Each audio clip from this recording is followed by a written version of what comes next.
Hello everyone, welcome to our channel simply unique. और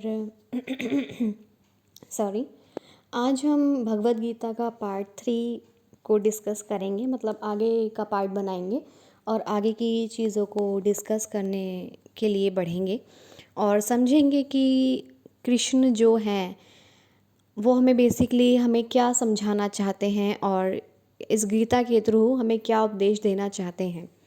तो इसमें ये लिखा है कि जब मनुष्य वास्तविक प्रयोजन को भूल जाता है, मतलब अपना वास्तविक गोल, मतलब उसका जो यहाँ आने का उद्देश्य है वो उसे भूल जाता है।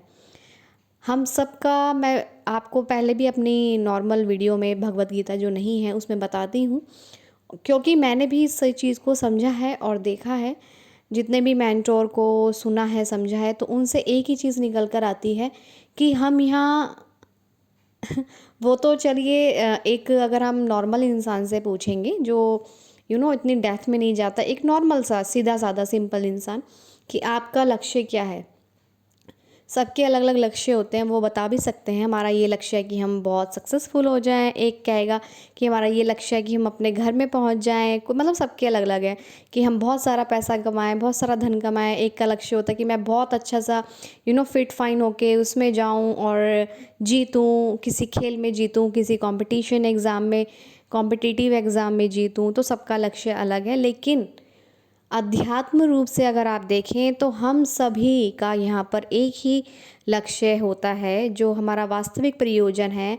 इस यहाँ पर आने का हमारा एक उद्देश्य है, जिस उद्देश्य को पूरा करने के लिए हमने इस इस मनुष्य रूपी शरीर में, यानी कि इसे ड्रेस कह सकते हैं, बॉडी या स्ट्रक्चर कह सकते हैं, इसमें हमने जीवन लिया, अपने यहाँ जन्म लिया है और अवतरित हुए हैं, सॉरी, ठीक है।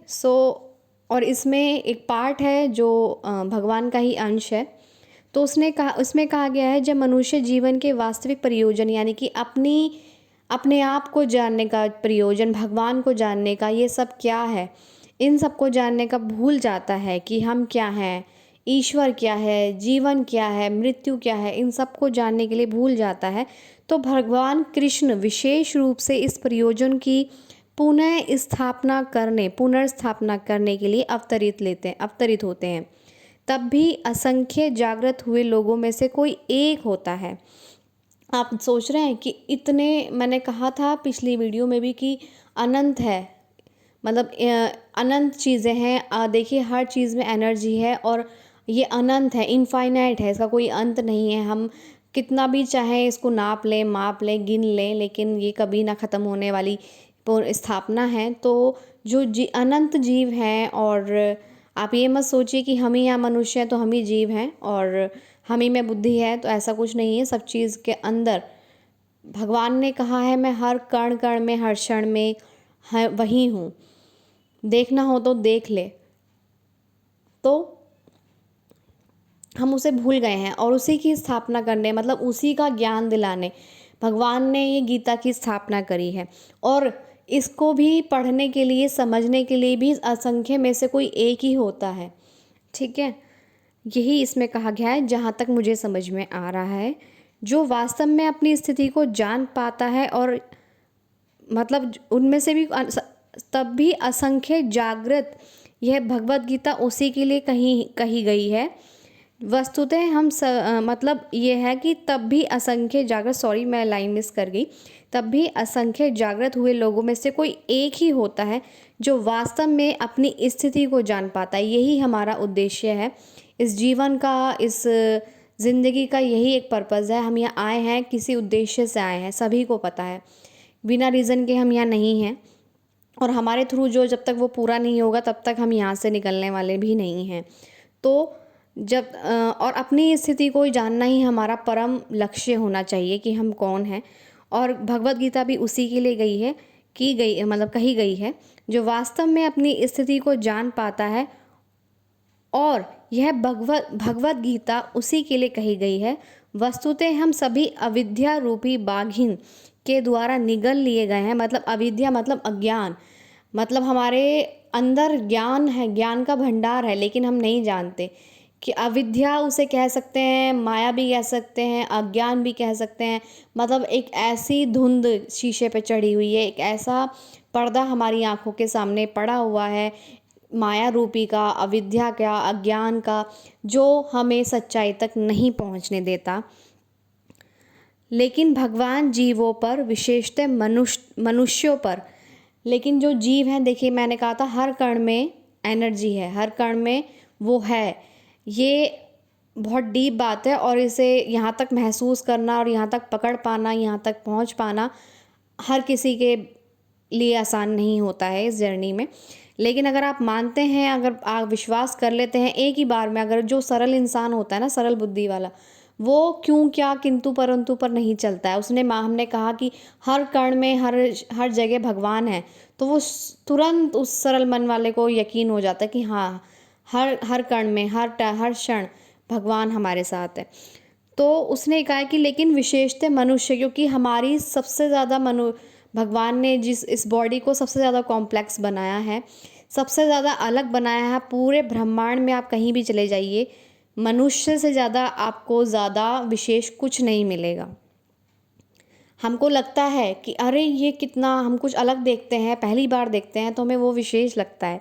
लेकिन आप यकीन मानिए, जब तक मनुष्य नहीं होगा, मनुष्य की आँखें नहीं होंगी, मनुष्य के भाव नहीं होंगे, मनुष्य की इंद्रियाँ प्रॉपर वर्क नहीं करेंगी, तो वो सब प्राकृतिक सुंदरता हो, जीव हो, कुछ भी हो, वो सब बेबुनियाद है। तो इसलिए विशेषतः मनुष्य पे कृपा करने के लिए सिर्फ भगवान ही नहीं की है, क्योंकि हम अलग हैं। इसी उद्देश्य से उन्होंने अपने मित्र अर्जुन को अपना शिष्य बनाया, यह भगवद गीता का प्रवचन किया। भगवान कृष्ण का पार्षद होने के कारण अर्जुन समस्त अज्ञान, अविद्या से मुक्त था। देखिए अर्जुन की जर्नी जो है वो हमें मिलती है मतलब जो हमारे प्राइम सोर्सेज हैं उनसे, लेकिन अर्जुन की हिस्ट्री को, बायोग्राफी को कोई इतना डिटेल में नहीं पढ़ता। हम महाभारत से ही अर्जुन को जानते हैं कि वो कैसे पले बड़े और विद्या उन्होंने हासिल की, ज्ञान प्राप्त किया। लेकिन अर्जुन ने महाभारत के कुरुक्षेत्र में हमें जो वो जानना चाहते थे, वो ये जानना चाहते थे, वो ऐसे अज्ञानी बन गए हम लोगों के लिए कि ताकि आम जनता, आम मनुष्य भी, सरल मनुष्य, मन वाला मनुष्य भी इसको साधारण भाषा में समझ ले कि क्या भगवान हमसे कहना चाहते हैं, क्या हमें समझाना चाहते हैं। तो वो वहाँ पर अज्ञानी बन गए, लेकिन कुरुक्षेत्र के युद्ध स्थल में वह अज्ञानी बनकर भगवान कृष्ण के से जीवन की समस्याओं के मतलब बिल्कुल एक नॉर्मल पर्सन बन गए।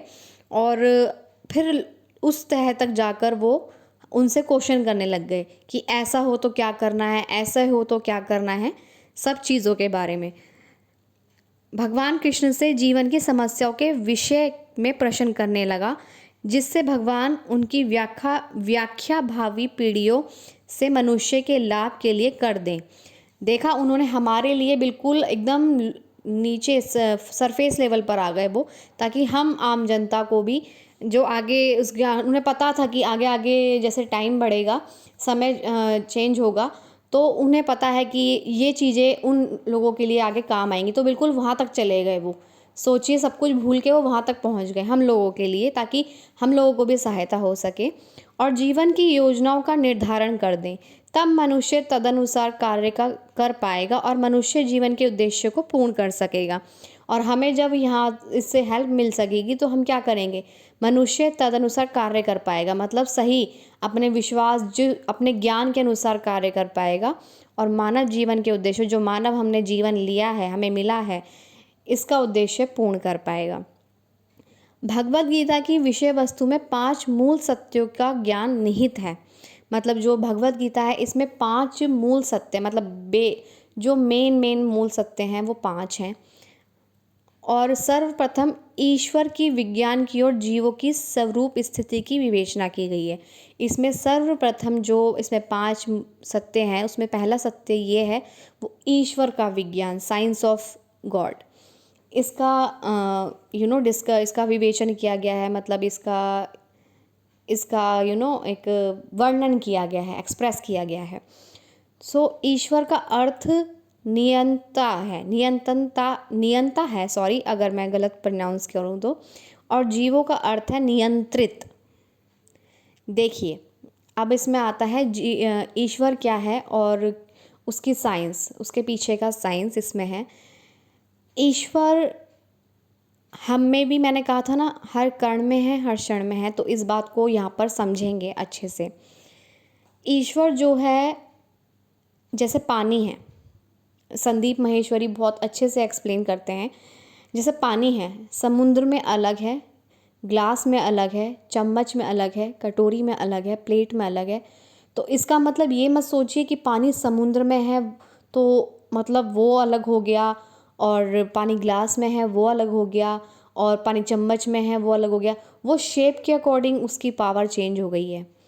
समुंदर है तो वो विशाल है, तो उसका मतलब वो ज़्यादा पावरफुल है। चम्मच में है तो गुण वही है, कहीं H2O कम ज़्यादा नहीं होगा, गुण वही सब में एक है, लेकिन जितनी उसके स्ट्रक्चर की कैपेसिटी है वो उतना ही बाहर उसके अंदर पावर है। समझ लीजिए, समुद्र के स्ट्रक्चर की कैपेसिटी बहुत अथाह है, अथाह, तो वो उस अनुसार वो चलता है। हमारे बॉडी के अंदर जितना पानी है, स्पेस है, वो उस अकॉर्डिंग चलता है। चम्मच के अंदर पानी जो है वो उस अकॉर्डिंग जितना उसका उस चम्मच की स्ट्रक्चर है उसके अकॉर्डिंग वो एक्ट करेगा, और ग्लास के अंदर जितना है वो उसके अकॉर्डिंग एक्ट करेगा। ठीक है, तो ये मत समझिए कि जो समुद्र के अंदर पानी है वो अलग है, वो विशाल है, वो ज़्यादा पावरफुल है, और जो ग्लास के अंदर पानी है वो पावरफुल नहीं है, बिल्कुल नहीं। ये मिथ है, और ये भगवत गीता के थ्रू और एक अष्टावक्र गीता आती है उसके थ्रू हमें बहुत अच्छे से क्लेरिफाई किया है, लोगों ने बहुत अच्छे से वो डिफ़ाइन किया है कि ऐसा नहीं है जो परमात्मा है वो बाहर है और हमारे अंदर जो है उसका अंश है वो कम पावरफुल है, और बाहर जो है वो ज़्यादा पावरफुल है, ऐसा कुछ नहीं है। स्ट्रक्चर के अंदर सबकी पावर है, स्ट्रक्चर के अकॉर्डिंग ही वो डिफ़ाइन होता है, मतलब उसकी कैपेसिटी करती है। और हम भूल चुके हैं कि हम कौन हैं। इसको आगे मैं डिस्कस करने से पहले मैं ये बताऊंगी कि आगे जब मैं इसको समझने से पहले एक स्टोरी से समराइज़ करूंगी या सम अप करूंगी।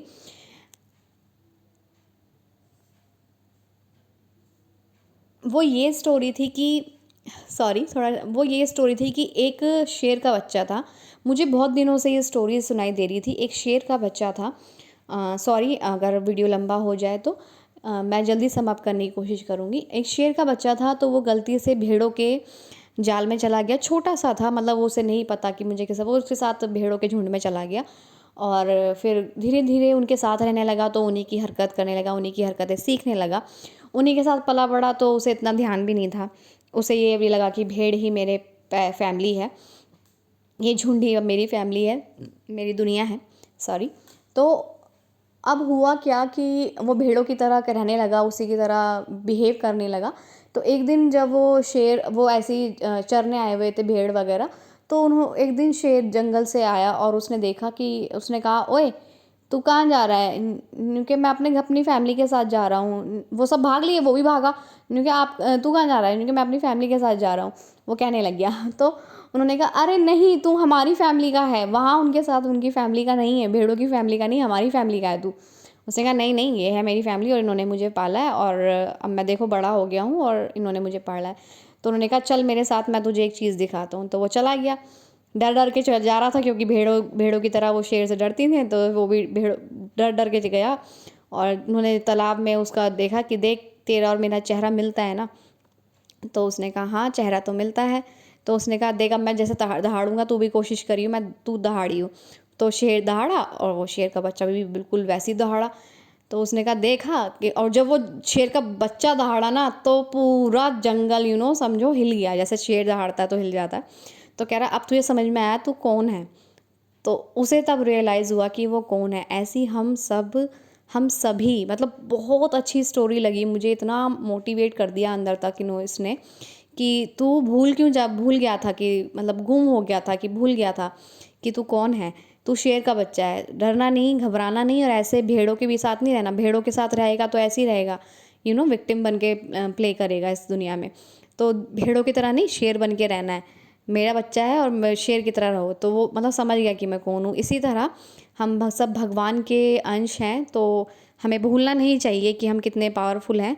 और पावरफुल का मतलब ये नहीं किसी का अहित करने निकल जाएं या किसी के साथ बदतमीज़ी करने लग जाएं, किसी के साथ गलत व्यवहार करने लग जाएं, या अपने आप को सुपीरियर और दूसरे को इन्फीरियर महसूस कराने लग जाएं। बिल्कुल भी नहीं है इस बात का मतलब। इसकी भी फिर भगवान बता देते हैं कि हम हमारी औकात भी फिर वो अंश दिखा देता है हमारा, बहुत अच्छे से दिखा देता है। फिर हम ही अपने क्या कहते हैं, उद्धार करने वाले हैं, और हम भी अपने खुद का पतन करने वाले हैं। तो और हम भेड़ों के साथ कैसे रह गए, मतलब हम बेचारे बन गए। हम बेचारे कैसे बन गए, लोगों के साथ रह रहे के जैसी लोगों की भेड़ वाली बुद्धि हो गई है कि कुछ नहीं, बस नेगेटिव बोलना, दूसरों को नेगेटिव करना, दूसरों को उकसाना, गुस्सा करना, और दूसरों के काम में टांग अड़ाना, खुद दूसरों की खुशी से जलना। तो वो भेड़ रूपी का लोग हैं, मतलब जैसे कहते हैं संदीप माहेश्वरी सर, खच्चर। तो खच्चर रूपी लोगों के साथ रहोगे तो खच्चर ही बनोगे। सिंपल सी बात है। तो अपनी पहचान को देखिए, आप कौन हैं, अपने पहचान के साथ रहिए और उसे याद रखिए हमेशा, और भेड़ रूपी ग्रुप से दूर रहिए। अपने आप को मेंटेन रखिए, डिस्टेंस मेंटेन रखिए उन लोगों से। सो आई होप आपको पार्ट 3 समझ में आया होगा, और मैं जल्द part 4 लाऊंगी। Thank you so much, and thank you so much who subscribe my channel and who listen my video, and please comment section का यूज़ करें। अगर आपको जो भी आपको लगता है कि यहाँ आप डिस्कस करना चाहते हैं, सजेशन देना चाहते हैं, तो प्लीज़ कमेंट सेक्शन का यूज़ करें। Thank you so much.